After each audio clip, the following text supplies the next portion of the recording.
পালাবো না। কোথায় পালাবো? পালাবো না, প্রয়োজনে ফখরুল সাহেবের বাসায় গিয়ে উঠবো। আমরা এদেশেতে জন্মিয়েছি, এদেশেই মরব, পালাবো না। দৃঢ় কণ্ঠে দেওয়া সেই ঘোষণা এখন ঘুরে বেড়াচ্ছে সামাজিক যোগাযোগ মাধ্যমে। কিন্তু সময় বদলেছে, পাল্টেছে রাজনৈতিক বাস্তবতা।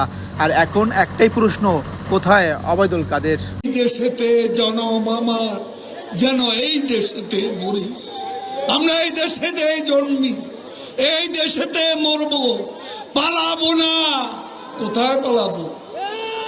পালাবো না, প্রয়োজনে ফখরুল সাহেবের বাসায় গিয়ে উঠবো। কি জায়গা দেবেন? না হলে ঠাকুর গায়ের বাড়ি আছে, ওই বাড়িতে গিয়ে উঠবো। ঠিক আছে। 2024 সালের জানুয়ারি, রাজশাহীর ঐতিহাসিক মাদ্রাসার মাঠ। জনসভায় দাঁড়িয়ে বিএনপির মহাসচিব মির্জা ফখরুল ইসলাম আলমগীরকে উদ্দেশ্য করে এমন বক্তব্য দেন আওয়ামী লীগের সাধারণ সম্পাদক অবৈদুল কাদের। মঞ্চে উপস্থিত ছিলেন তৎকালীন প্রধানমন্ত্রী শেখ হাসিনা। টেলিভিশনে দেখলাম খালি দৌড়াচ্ছে,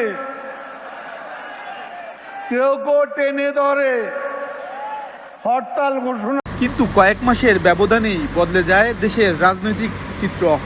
জুলাই আগস্ট ছাত্র জনতার আন্দোলনে পতন ঘটে সরকারের। 5 আগস্ট প্রধানমন্ত্রীর পদ থেকে পদত্যাগ করে দেশ ছেড়েছেন শেখ হাসিনা।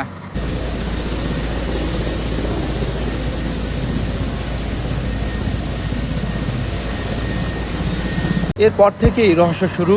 এক সময়ের সবচেয়ে সরব রাজনৈতিক মুখ অবৈদুল কাদের এখন সম্পূর্ণ নীরব। না কোনো বক্তব্য, না কোনো উপস্থিতি। গণমাধ্যম থেকে যেন হঠাৎ উধাও। তোমাদের কাছে স্মার্ট সরকার পতনের পর আওয়ামী লীগের শীর্ষ পর্যায়ে অনেক নেতা দেশ ছেড়েছেন। তাদের বড় একটি অংশ ভারতে অবস্থান করেছেন বলে জানা গেছে। তবে অবৈদুল কাদের কোথায়, এই প্রশ্ন নীরব তার নিজের দলও। আগামী দিনের বিজয়ের মহাবার্তা নিয়ে তিনি ঘনিষ্ঠ সূত্র বলছে 5 আগস্ট দুপুর পর্যন্ত ধানমন্ডি এলাকায় ছিলেন অবৈদুল কাদের। এরপর থেকে তার অবস্থান নিয়ে কোনো নিশ্চিত তথ্য নেই। একদিকে পালাবো না বক্তব্য এখন নতুন করে ভাইরাল সামাজিক যোগাযোগ মাধ্যমে। পালাবো না। কোথায় পালাবো? পালাবো না, প্রয়োজনে ফখরুল সাহেবের বাসায় গিয়ে উঠবো। কি জায়গা দেবেন? নীরব তার ভেরিফাইড ফেসবুক পেজও। সর্বশেষ পোস্ট 5 জুলাই পদ্মা সেতু প্রকল্প এলাকা থেকে তোলা কিছু ছবি। এরপর আর কোনো আপডেট নেই।